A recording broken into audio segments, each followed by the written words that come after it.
Magandang araw po mga kabarangay. Welcome to our weekly Kapitan's Report. So, kamusta po tayo mga kabarangay?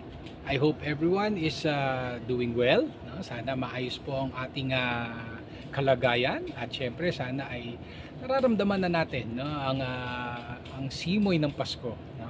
Hindi lamang sa ating barangay kundi sa buong bansa na rin. So, ang inyong lingkod po ay nagre-report mula po sa Tagaytay. So, andito po kami ngayon ng buong Barangay Council sa Tagaytay upang umattend sa barangay newly elected officials na seminar, Bineo kung tawagin.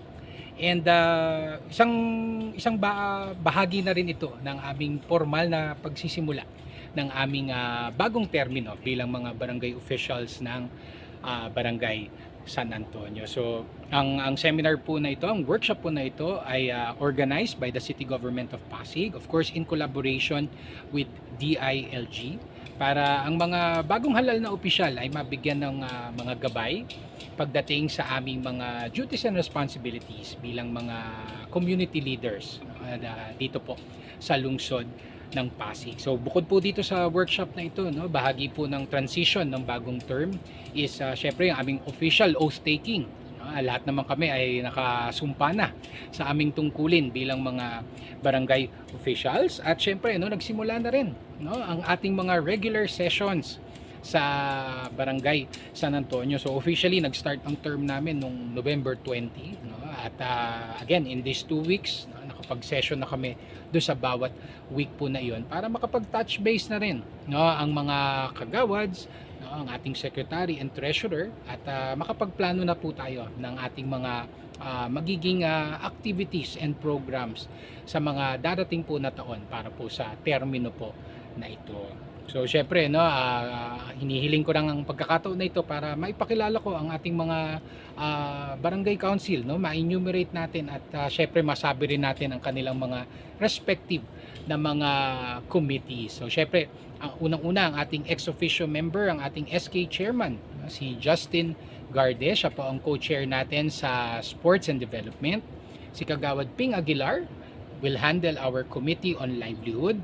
Si Kagawad Pauline Blando, siya naman po sa ating Committee on Education, BCPC, VAUSI, at gayon din ang Gender and Development. Kagawad Venus Laput sa ating Tourism, Culture and Arts. Si Kagawad Justin Galang sa ating Ecological Solid Waste Management, gayon din sa ating Clean and Green. Siyempre si Kagawad Rachel Rustia sa Committee on Health and Nutrition, at gayon din sa Committee on Appropriations. Kagawad Melvin Villarus naman po sa ating Barangay Disaster Risk Reduction Management, and si Kagawad Cynthia Milo na mag-handle naman po ng ating Bids and Awards Committee, as well as our Barangay Anti-Drug Abuse Council. So again, makakaasa po kayo Barangay San Antonio na magkakaisa at magtutulungan ang ating Barangay Council para po sa termino na ito at para maihatid po ang service with a smile sa Barangay San Antonio. And of course, we're very happy rin na i-share po sa inyo mga kabarangay na very successful po ang ating naging interdepartment games para po sa taong 2023. So talagang ang interdepartment ginagawa po natin yan towards the year end. Ito'y bahagi ng pasasalamat natin sa ating mga mahal na empleyado. And of course, one of the a few of the objectives is syempre ay camaraderie, 'di ba? To promote teamwork. At syempre yung mga hindi masyado nabibigyan ng playing time pagka meron tayong mga sports league na handog ng SK, dito kahit papaano it's their time to shine. So nakakatuwa naman po, naging ma-action din ang ating mga championship games pagdating sa volleyball and basketball, na kung saan nag-champion sa volleyball ang ating Treasury Department, at sa basketball naman po ay ang ating Security Department. So syempre tayo po ay nakapaghandog kahit papano ng simpleng trophy, meron ding championship banner para meron silang souvenir at konting cash incentive na rin sa ating mga nag-champion na koponan dito po sa mga games na ating isinagawa sa inter-department tournament. Siyempre, ako ay nagpapasalamat din sa ating mga mahal na empleyado, no, na talagang binigay pa rin nila yung best nila, na talagang nag-enjoy rin naman sila, in-enjoy nila itong ating tournament at hindi hindi ko ipagpapalit, no, yung nakita kong mga ngiti, tao, yung pagtawanan, 'di ba, at pag-enjoy ng ating mga mahal na empleyado. Syempre pagpapasalamat ko rin po sa ating mga nag-officiate, no, yung mga referee natin, sa ating committees. Maraming salamat kay na Mark Arcelon na nag-lead ng ating mga officiating and committee team. Of course kay Coach Buboy din na talagang punong abala rin during this 1 week na interdepartment games. And of course, ang aking pagpapasalamat din sa ating Barangay Council at sa ating SK Council sa pagbibigay ng buong suporta para po maidaos natin ng maayos at matagumpay ang ating interdepartment games 2023. At syempre, no, mga kabarangay, no, dito sa Barangay San Antonio ay buhay na po ang diwa ng Pasko, no? Ramdam na po natin ang Kapaskuhan at nagsimula na rin tayo sa ilan sa ating mga Christmas activities dito po sa Barangay San Antonio. So unang-una po, syempre ang ating naging online Advent Recollection, no, na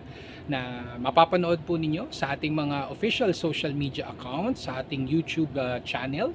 Makikita nyo rin po, no, kahit hindi nyo napanood ng live, no, may playback pa rin po yan. So kahit next week, diba, in the coming days, no, bilang paghahanda sa Kapaskuhan ay pwede nyo po itong mapanood. Siyempre nagpapasalamat kami kay Brother Alan Santiago of Couples for Christ na siyang nagbigay nitong very heartwarming na Advent Recollection para po sa ating lahat. At syempre nagpapasalamat din kami kay Tita Norma Medalla, no, na nag-arrange po nito para po sa atin at para ma-provide po natin ang spiritual nourishment para po sa ating mga kabarangay dito sa Barangay San Antonio.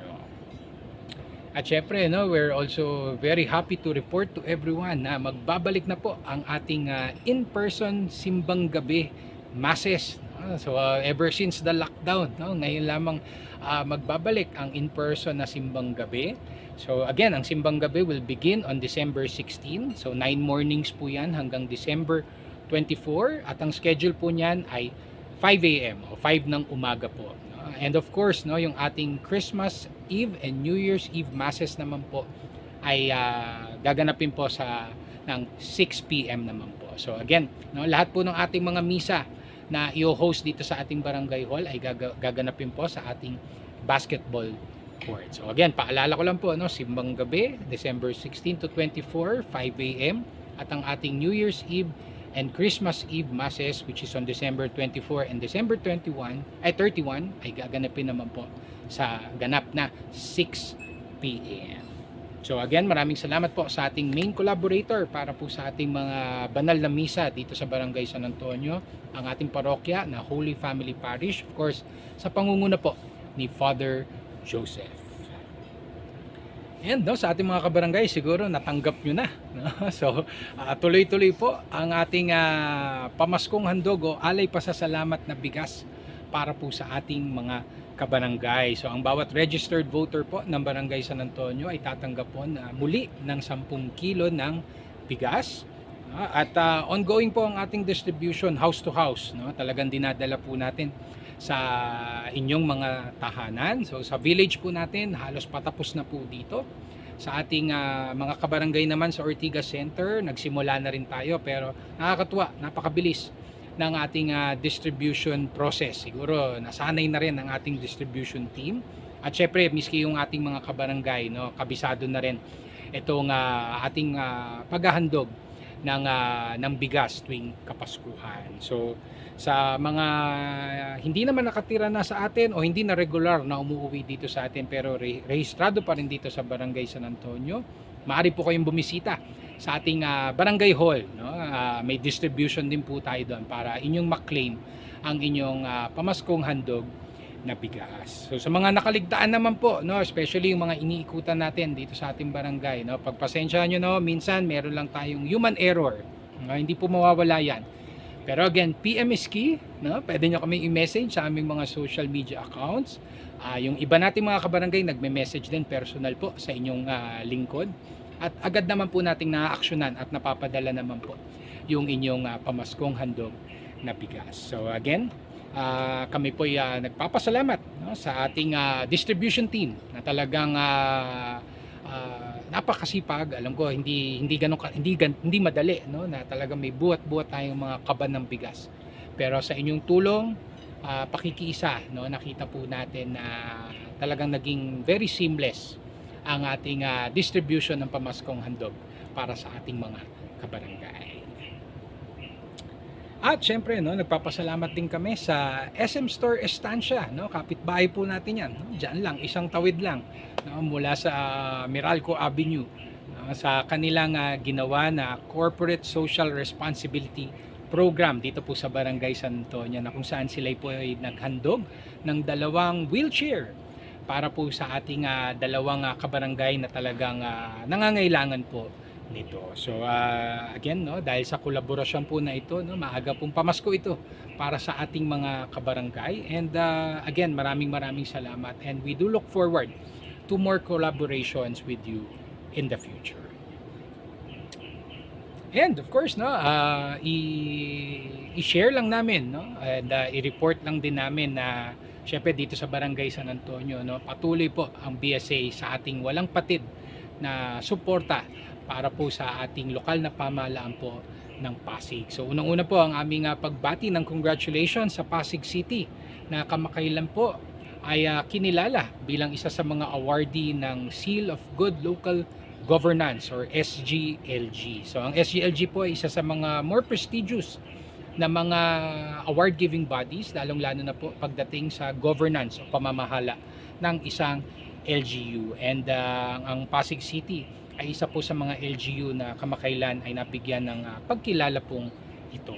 At syempre, no, share na rin namin na ang Barangay San Antonio ay naging bahagi, no, ng mga in-evaluate na barangay pagdating po sa disaster management. So parang nanalo na rin tayo, no? Dahil syempre at least yung tasking na naibigay sa atin ni Mayor at ng lokal na pamahalaan ng Pasig pagdating sa i-evaluate ng SGLG ay alam po natin na nagampanan naman po natin at nakatulong po tayo, no, sa Pasig LGU para makamit po ang pagkilalang ito. So asahan niyo po, no, sa ating mayor, sa ating city council, sa mga department heads po at sa lahat po ng bumubuo ng Pasig LGU, asahan niyo po ang patuloy na suporta ng Barangay San Antonio at kaisa niyo po kami upang tuluyan nating maitaas pa ang antas ng panunungkulan at pagseserbisyo dito po sa lungsod ng Pasig.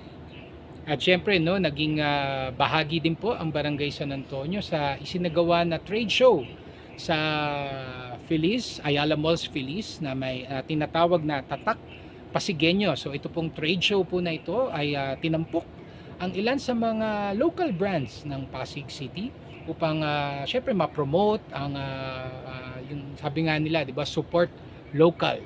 At nakakatuwa na dahil sa trade show na ito, no, may mga nakita nga ako brands doon na sabi ko nga, ay, sa Pasig pala nag-umpisa ito. So syempre nakaka-proud po 'yan. At nakakatuwa rin na naging bahagi ang Barangay San Antonio sa isinagawa na ribbon cutting upang formal na buksan itong trade show po na ito. Syempre nakasama din po natin si Vice Mayor Dodo Jaworski at ilan sa ating mga konsyal ng lungsod ng Pasig. At syempre, no, ang aming pagbati syempre sa ating mga local businesses, no, na nakakatuwa ang inyong mga produkto, ang success na inyong narating. Syempre sa mga organizers, congratulations kina Tita Edith Santiago, no, na very successful ang ating naging activity. At syempre sa lahat po ng bumubuo ng pamahalaang lungsod ng Pasig. Congratulations po sa ating lahat.